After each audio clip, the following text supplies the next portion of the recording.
One of the important impacts in education from Emma Willard was her thought that visual learning was very important and what we now consider local memory.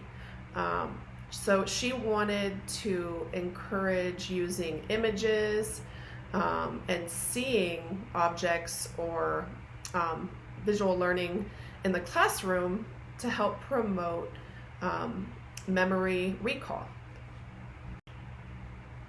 Willard co-authored a geographical text with William Channing Woodbridge. And in that text, she reflected that she wanted to make the eye the medium of construction.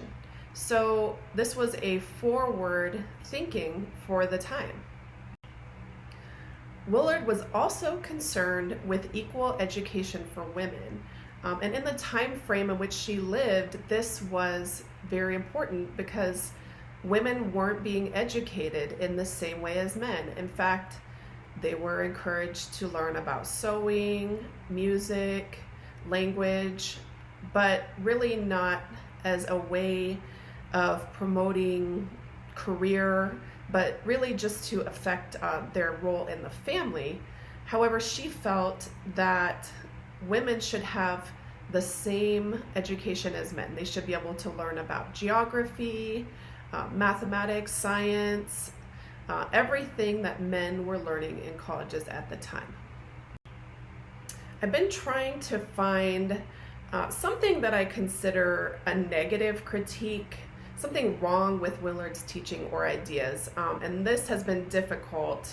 I would say that at the time that she lived, she was incredibly forward-thinking in that she was promoting a lot of new ideas that we still use in education today and that I believe have affected education today. One thing that she did, maybe unknowingly, was promoting women in the teacher role, not only educating them, but training them to become teachers. And this may have had an impact on the future of education, as teaching is still predominantly a women's field.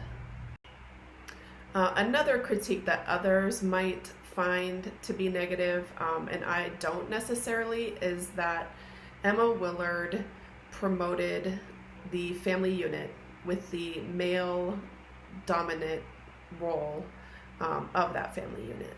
And in this modern day, a lot would consider that to be a negative setup. However, I do think that there is value in that setup, and part of the issues we're having in education do relate to the breakdown of the family unit. However that looks, we're seeing less of a role in parents educating their children or their expected behaviors at home and putting that onto teachers and the school as a whole. I'd like to share a critique by Ann Scott in a journal article, and she spoke at the graduation for the Emma Willard School in 1979, and she wanted to share with those students the impact that Emma Willard had on women's education and women's rights. So she shared a quote that said, "It is to the future lives of my pupils, taken as a body, that we must look as the test of our success." And like Emma Willard herself, her pupils were supposed to dress correctly, speak quietly, and make deferential respect to men. So she did live within that societal norm. However, she also said that once you've done that, I want you to consider yourself equal to men in the educational realm, and that you're free to study and learn and just as intelligent as they are. And Scott also noted that if women married, she wanted them to become community leaders. And she wanted them to be self-sufficient and not dependent on their husbands, and able to earn their own income. Scott also shared that even though Emma Willard was very ladylike, she taught by example. She was a lifelong learner.